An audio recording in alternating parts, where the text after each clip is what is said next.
I'm really happy to talk to Phoebe Arnstein, who's joining us today from her home to chat about her winning film at the YDA 2020. Phoebe, welcome. It's really nice to talk to you. Thanks for taking the time. Thank you. Lovely to be here. Good. Be at home. It's nice. It looks very comfortable there. Really So your film, which won a gold in the, I think in the branded film awards, is that correct? I think yes. Called We the Bathers.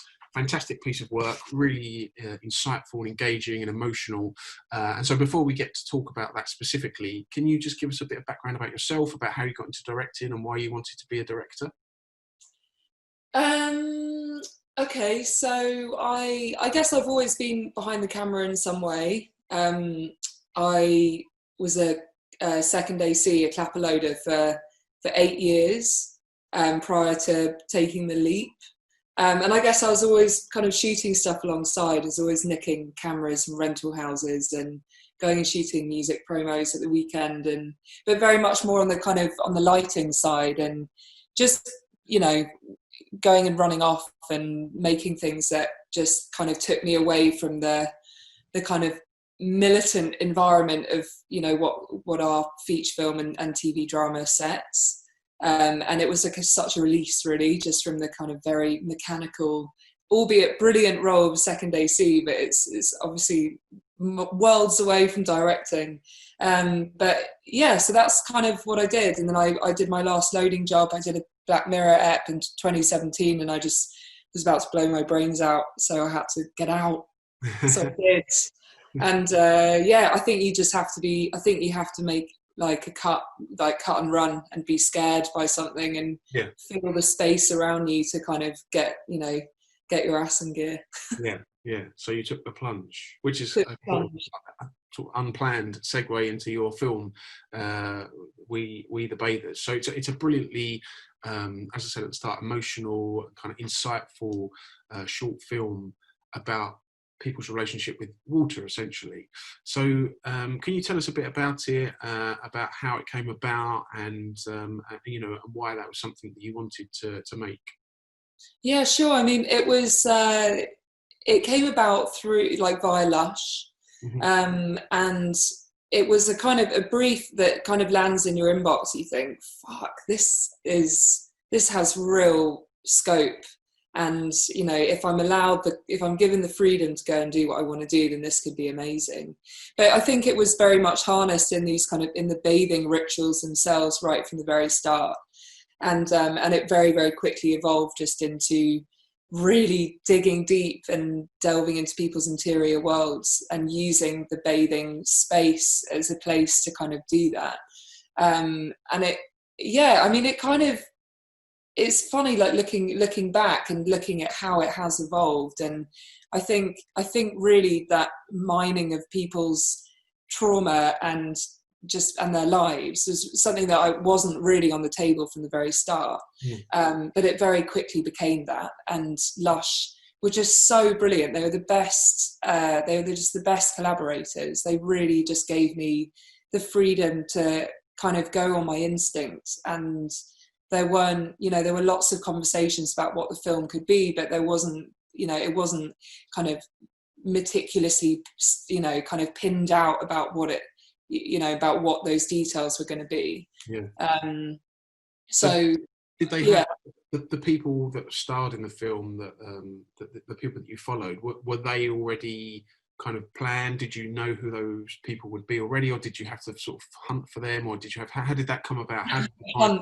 Hunting for them really is quite an appropriate verb for that. So it sounds kind of mad, but I actually dreamt up a lot of those characters. I kind of dreamt about someone who might be using a mud bath in Vulcano in Sicily, and what that person could be like. And then there was maybe someone in Navajo, and all these characters really were daydreams. And then we worked with some brilliant field producers who just took this sort of mind map of characters and locations as well. Locations are really important, and about what the water was doing. So for that person. So yeah, they went and hunted down those people, and it was such a brilliant process, you know, receiving these kind of profiles of people in far distant lands and just kind of going on your instinct about something that they had that they might give. I mean, we didn't know the extent of their story then. It was more about how they used a bath or, you know, of what a facility looked like, but it wasn't all the mining, you know, was done when I was with them. But very, you know, they get to the point, obviously you've edited that down, but you know that they get across their you know, their relationship with water and baths and how they use it and what it means to them. So, you know, did it take a long time with each person to sort of get to the nub of what they thought and what they felt? Yeah, well, I guess there was like an urgency to the time that I had with them, because more often than not that we had no longer maybe than 4 or 5 hours with someone.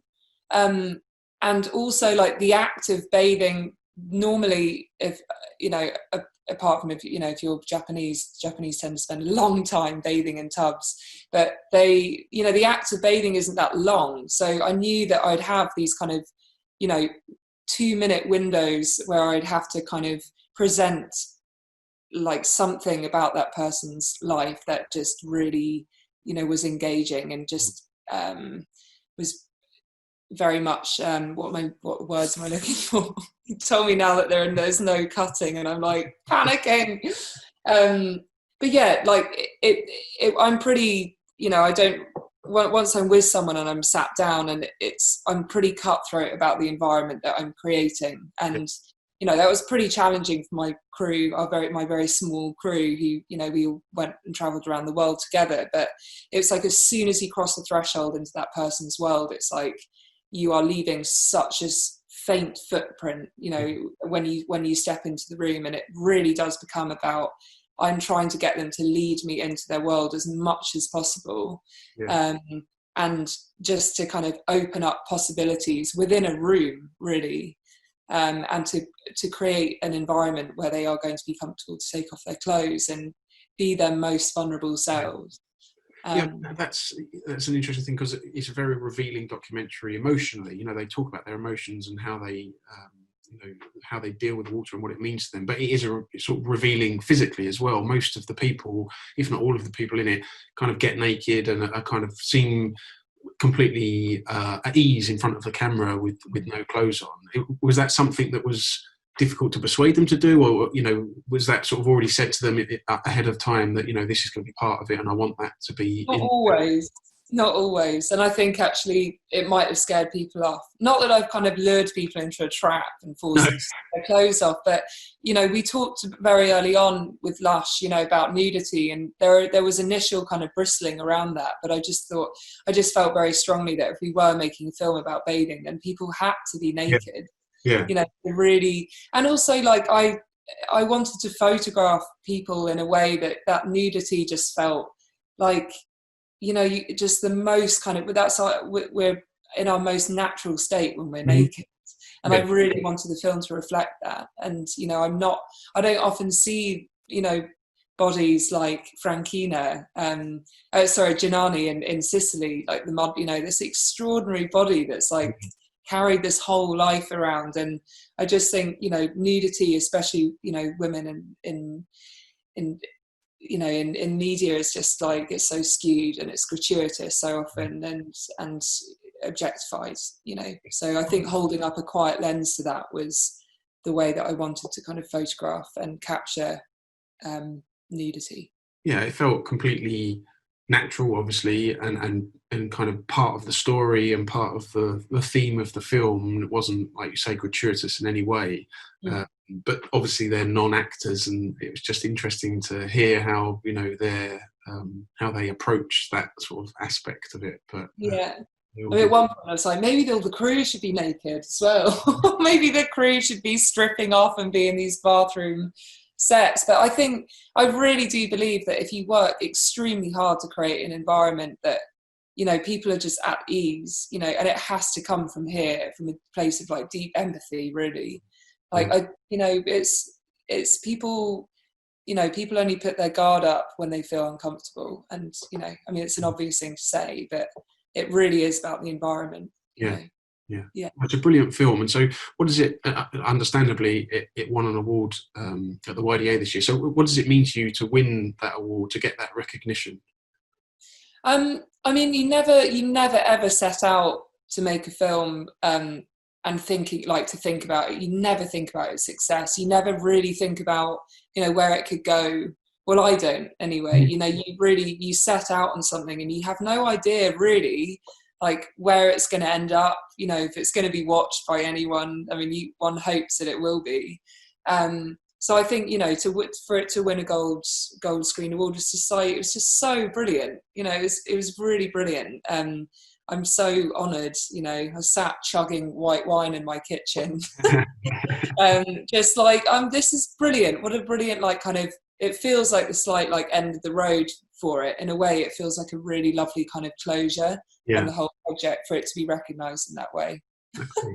And so what's next? What are you working on now? How have you dealt with lockdown, firstly, like as a director and working, and how's that been kind of being cooped up? And then, now that we're sort of allowed out and sort of into the world, what are you working on? Well, I mean, I was pretty lucky during lockdown. I shot a commercial in my house.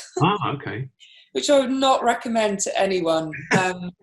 Especially if you've been crew before, if you've been a crew member before and then you just open up your house and you just know that, people don't give a shit about the location that you're in. And it was very, very intense going from home being a real peaceful sanctuary to suddenly a crew arriving and having to basically location manage it, first AD it, or shooting stills as well. It was just and direct. So I've been pretty good. I've been pretty buoyant generally. Okay. And next up, I'm after making Bathers, I thought kind of long and hard about a place that I'd like to return to. So I'm currently in development making a documentary down at the hygiene facility on Skid Row. Right. Well, good luck with that. It sounds like a very interesting and necessary project. And look, thank you very much for taking the time to talk to us. Thank you to your new puppy, which you mentioned before we came on air, has been sitting silently and patiently waiting. She's sleeping. Good. I love her again. Puppy training. Good luck with the directing, of course.